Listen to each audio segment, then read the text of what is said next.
Hello student, आज के lecture में एक हम और एग्जाम्पल देखते हैं डीएफए की डिज़ाइनिंग के लिए। तो यहाँ पर हमें डिज़ाइन करना है DFA to accept string of a's and b's starting with the string A B. तो हमारे पास यहाँ पे जो इनपुट है वो है हमारा ए कॉमा बी, क्योंकि हमारे यहाँ पे लिखा हुआ है जो भी स्ट्रिंग है वो ए बी के कॉम्बिनेशन से है, और जो हमें डीएफए बनाना है वो उस पर बनाने की starting with the string A B. तो अब यहाँ पर जो हमारी लैंग्वेज का पार्ट होंगे स्ट्रिंग, उसकी स्टार्टिंग आपकी ए बी पर होगी। तो सबसे पहले जो मिनिमम स्ट्रिंग होगी वो ए कॉमा बी होगी 2 लेंथ की। 3 लेंथ की अगर हम बात करें तो अब यहाँ पर स्टार्टिंग फिक्स है, हम एंडिंग की बात करते हैं। यहाँ पर 2 ऑप्शन है क्योंकि आपके पास 2 इनपुट है, तो एक बार आपकी एंडिंग ए पर हो सकती है और एक बार आपकी एंडिंग बी पर हो सकती है। तो यही 2 स्ट्रिंग होंगी जो आपकी 3 लेंथ की मिलेगी। अब हम बात करते हैं 4 लेंथ की स्ट्रिंग। तो ए भी आपके पास फिक्स है क्योंकि स्टार्टिंग ऑलवेज जो स्ट्रिंग की जो भी स्ट्रिंग आप कराएंगे उसकी ए बी से होनी है। तो यहाँ पे क्या क्या पॉसिबिलिटीज़ हैं, यहाँ पर आपका आ सकता है ए, यहाँ पर आ सकता है आपका बी, या फिर कॉम्बिनेशन आएंगे आपके ए बी के। ये हम लास्ट क्लास में भी कर चुके हैं।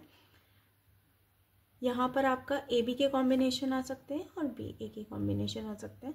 तो ये 4 ऐसी स्ट्रिंग्स हैं जो आपकी 4 लेंथ पर वर्क करेंगी। ठीक है, तो अप टू इन्फिनिटी हम लेंथ ले सकते हैं। अब हमें बेसिकली पैटर्न पता चल गया कि कौन कौन सी आपकी स्ट्रिंग डीएफए का पार्ट होंगी जो आपको एक्सेप्ट करवानी है। तो अब हम डिज़ाइनिंग की बात करते हैं। तो डिज़ाइनिंग की स्टार्टिंग ऑलवेज किससे होगी? स्टार्टिंग स्टेट से। और हम ये ट्राई करते हैं कि आप सबसे पहले जो मिनिमम लेंथ की स्ट्रिंग है आप उसको डायरेक्टली फाइनल स्टेट पर एक्सेप्ट करवाएं जाके। तो सबसे पहले Q0 से Q1 पर आप एक इंटरमीडिएट स्टेट पर आए ए लेके। आप तब तक फाइनल पे नहीं जाएंगे जब तक कि आपको ए के साथ बी नहीं मिलता।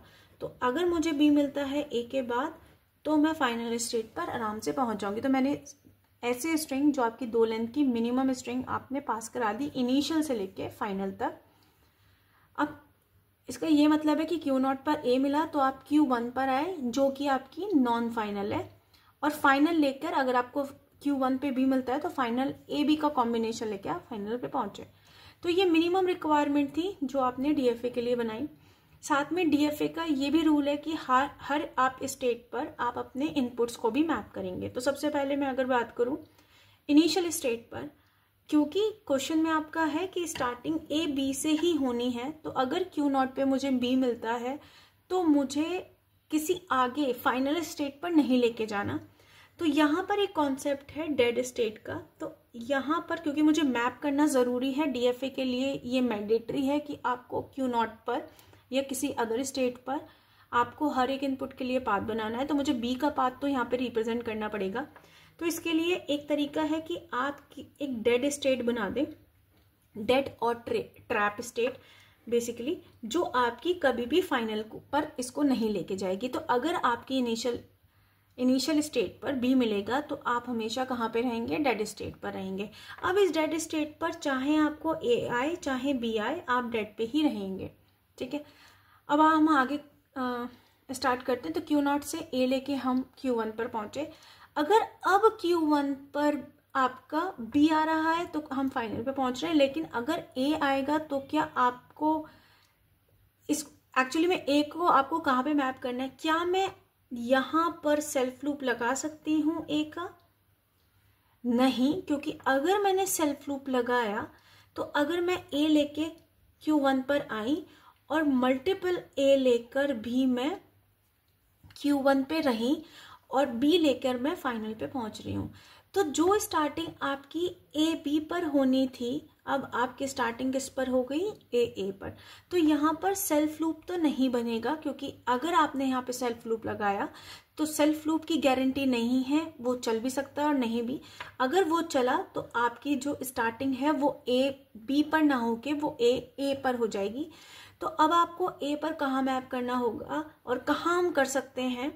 तो हम ट्राई करेंगे कि हम इसको अगेन, अगर मेरा ए मिले तो हम यहाँ पर डेड स्टेट पर आए।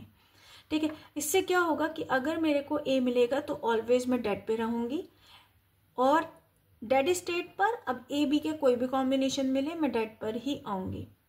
ठीक है, इसके बाद हम बात करते हैं फाइनल स्टेट की, क्योंकि अभी भी मेरा DFA कंप्लीट नहीं है, मैंने फाइनल स्टेट पर A B की मैपिंग नहीं कर रखी।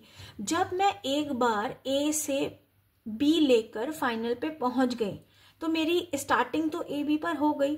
तो अब चाहे कोई कॉम्बिनेशन आए A या B का, या इंडिविजुअली A या B आए, हमें कोई प्रॉब्लम नहीं है।